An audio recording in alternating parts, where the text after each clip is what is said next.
Manchu Vishnu dream project అయిన Kannappa movie ఇప్పుడు టాలీవుడ్లో టాక్ ఆఫ్ ది ఇండస్ట్రీగా మారింది. మంచు విష్ణు ఈ సినిమాను ఎంతో ప్రతిష్టాత్మకంగా నిర్మిస్తున్నారు. బడ్జెట్ గురించి ఏమాత్రం వెనకడుగు వేయకుండా ఎంతో భారీగా గ్రాండ్గా ఉండే విధంగా జాగ్రత్త పడుతున్నారు. చిత్రంలో కాస్టింగ్ విషయంలో అలాగే విఎఫ్ఎక్స్ విషయంలో ఎక్కడా కాంప్రమైజ్ కావడం లేదు. దీంతో ఈ సినిమా ఎలా ఉండబోతుందో చూడాలని తెలుగు ప్రేక్షకులు ఎంతో ఆసక్తిగా ఎదురుచూస్తున్నారు. ఈ క్రమంలో కన్నప్ప మూవీ గురించి మంచు విష్ణు కీలక అప్డేట్ను ఇచ్చాడు. అంతేకాదు ఈ సినిమాలో ప్రభాస్ పాత్ర గురించి కూడా ఆసక్తికర వ్యాఖ్యలు చేశాడు. కన్నప్ప సినిమా విడుదల కోసం సౌత్లోనే కాదు నార్త్ ఆడియన్స్ కూడా ఎంతగానో ఎదురు చూస్తున్నారని మంచు విష్ణు తెలిపాడు.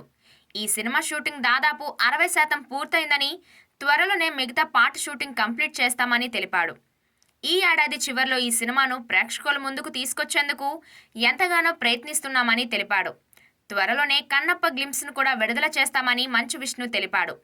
అంతేకాదు ప్రభాస్ రోల్ గురించి కూడా చిన్న హింట్ ఇచ్చాడు. ఈ సినిమాలో ప్రభాస్ రోల్ ఎంతో అద్భుతంగా ఉంటుందని అన్నాడు. దీనికి సంబంధించిన పూర్తి వివరాలు ఇప్పుడే చెబితే అంత థ్రిల్ ఉండదని, సమయం వచ్చినప్పుడు ఆ విషయం తానే వెల్లడిస్తానని తెలిపాడు. మరో నెలలో న్యూజిలాండ్ వెళ్లాలని, మిగిలిన షూటింగ్ కూడా అక్కడే కంప్లీట్ చేస్తామని విష్ణు తెలిపాడు. అంతేకాదు ఈ సినిమాలో తన తండ్రి మోహన్ బాబుతో పాటు తన కొడుకు అవరం కూడా నటిస్తున్నట్లు విష్ణు చెప్పుకొచ్చాడు.